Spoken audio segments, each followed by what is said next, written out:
Pourquoi le rejet est une bonne chose? La réponse qui va vous surprendre. Bonjour à vous, ici Stéphanie. J'espère que vous allez merveilleusement bien. Si vous regardez cette vidéo, certainement, vous avez encore de la douleur par rapport à un rejet que vous avez vécu. Soit c'est en ce moment, et j'en suis désolée, soit c'est par le passé, et j'en suis aussi désolée. Passage, c'est très humain de ressentir du rejet et de ressentir quelque chose, une autre blessure. On a, vous savez, vous connaissez peut-être les blessures de l'âme de Lise Bourbeau, qui expliquent les différentes catégories. Au passage, faites très attention à ne pas rester dans un mode de victime en lisant ce livre. Ensuite, passer au mode responsable. L'important, c'est pas les blessures qu'on a, l'important, c'est ce qu'on en fait de ces blessures. Je ferme la parenthèse. Mais donc, on a tous vécu du rejet dans notre vie. On s'est tous sentis rejetés. Qu'il y ait réellement eu du rejet ou pas. La sensation de rejet nous appartient. Donc on s'est déjà tous sentis rejetés. Et la douleur qui suit le rejet, en tout cas le sentiment de rejet, c'est une douleur qui est vraiment, vraiment forte. Et je vais vous expliquer justement dans cette vidéo pourquoi et en quoi cette sensation de rejet et la douleur qui est liée au rejet est une excellente chose pour soi-même. Juste avant, c'est pas déjà fait et vous n'êtes pas encore abonné à ma chaîne YouTube et que vous aimez le contenu, je vous invite à vous abonner maintenant. Ça prend une seconde pour cliquer juste en bas sur l'abonnement YouTube ou sur la petite notification, la petite cloche pour recevoir les notifications.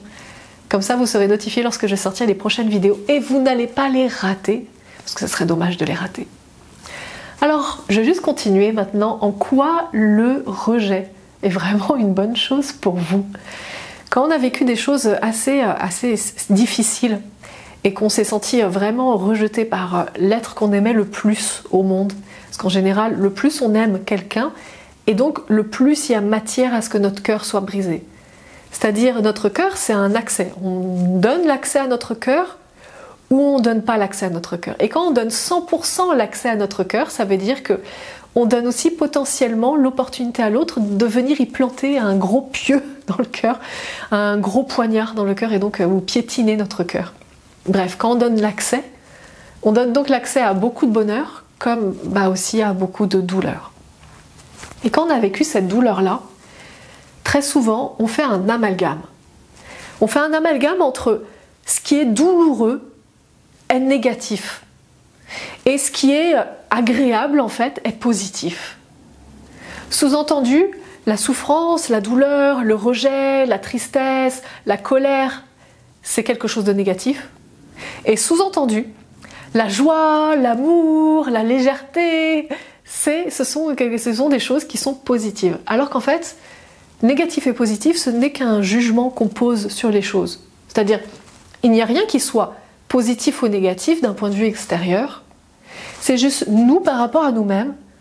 Est-ce qu'on considère ça positif ou est-ce qu'on considère ça négatif? Mais c'est une sacrée bonne nouvelle parce que ça veut dire que ce que vous considérez comme négatif peut également être positif. D'où cette vidéo. Puisque aujourd'hui, si vous continuez à faire cet amalgame en vous disant c'est pas bien, c'est négatif d'être triste, d'être en colère, ou le rejet, c'est pas bien le rejet, c'est pas agréable. Oui, mais c'est pas parce que c'est pas agréable que c'est pas bien.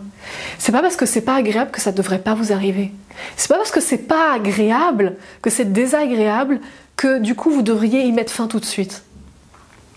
La plus grande difficulté au XXIe siècle, réellement, des êtres humains sur Terre, c'est d'accepter les choses qui soient désagréables. D'accepter que dans la vie, il y a aussi de la souffrance, de la douleur, de la peine, de la tristesse et de la colère, et que ça fait partie du monde. Et que c'est pas en cherchant à piétiner ça et à retirer ça que vous allez vous sentir bien. Parce que, en fait, les deux catégories font partie de la vie. Vous ne pouvez pas expérimenter de la joie si vous n'expérimentez pas la peine. C'est impossible. Et donc, est-ce que vous comprenez où je veux en venir ? Vous ne pouvez pas expérimenter cette sensation d'appartenir ou d'avoir votre femme qui vous appartient ou d'avoir une femme qui vous appartient, qui est votre chose à vous. Au passage, nous les femmes, on adore une femme qui est évidemment bien dans sa peau et bien dans son corps, adore avoir la sensation d'appartenir à son homme. Et cette sensation d'appartenance, de créer un lien solide, une famille avec une femme, vous ne pouvez pas l'avoir. Si vous n'acceptez pas le rejet, c'est impossible. Dans la vie, il y a toujours les deux choses opposées au même instant. La lumière et l'ombre. L'ombre n'existe pas sans la lumière. Et la lumière n'existe pas sans l'ombre. Les deux existent au même instant, pourtant ce sont les deux opposés. L'opposé du rejet, c'est l'opposé de la sensation d'appartenir, de famille, le lien, la connexion, c'est ça. Et si aujourd'hui vous voulez vous priver de ressentir le rejet, alors vous vous privez de ressentir cette connexion. C'est pour ça que c'est très important, dès le début de la vidéo, que je vous ai parlé de pourquoi voulez-vous catégoriser la douleur liée au rejet de négatif, et pourquoi, du coup, la connexion ou la sensation de lien avec une femme, de lien profond, ça serait du positif. Mais non! Non, pourquoi? Parce que les deux sont indissociables. Ce que vous appelez positif est aussi négatif, ce que vous appelez négatif est aussi positif. C'est indissociable, c'est juste votre cerveau qui est en train de dissocier les deux. Vous voulez vraiment vous sentir heureux dans une relation, vous devez accepter la douleur qui est liée à tout ce qui est douloureux, c'est-à-dire en partie la notion de rejet.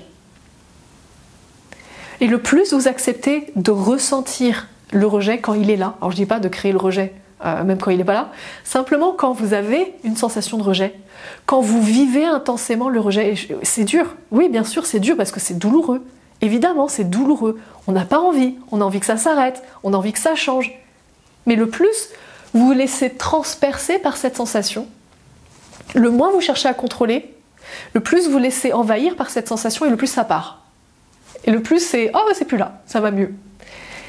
Le plus vous laissez envahir par cette sensation, et le plus vous allez vivre intensément l'autre sensation qui est rien d'autre que l'opposé de la douleur liée au rejet, c'est-à-dire la connexion avec une femme, la connexion avec un homme. Plus vous allez vous sentir connecté, en osmose avec quelqu'un. Quelqu'un qui a fermé l'accès à son cœur, l'a fermé pour absolument tout. S'il le ferme pour la douleur, il le ferme aussi pour le bonheur. Si vous fermez votre cœur parce que vous avez vécu du rejet, que c'était douloureux, sachez que votre cœur, vous le fermez toujours aussi pour le bonheur. Donc c'est juste à vous de décider en fait. Est-ce que vous voulez être un zombie qui ne ressent plus rien, qui est juste vivant mais mort à l'intérieur? Et dans ce cas, vous ne ressentez plus de douleur mais vous ne ressentez plus de bonheur non plus. Ou bien est-ce que vous voulez vivre intensément? Et quand je dis intensément, c'est juste vous laisser traverser par ce qui arrive. La douleur est là par le rejet? Ok. Allez-y, juste allez-y franchement, allez-y. Comme ça, quand il y aura le bonheur, vous allez juste le ressentir aussi franchement et intensément. Voilà, je vous ai aidé à comprendre exactement quelle est la face cachée du rejet, quelle est l'opportunité qu'il y est cachée derrière le rejet. Vous n'avez plus qu'à mettre en application et pas simplement juste écouter les vidéos et juste réfléchir aux choses. Mettez en application et ça va réellement changer et transformer votre vie. J'ai plus qu'à vous souhaiter une magnifique journée, à vous embrasser bien fort, prenez bien soin de vous. À tout bientôt.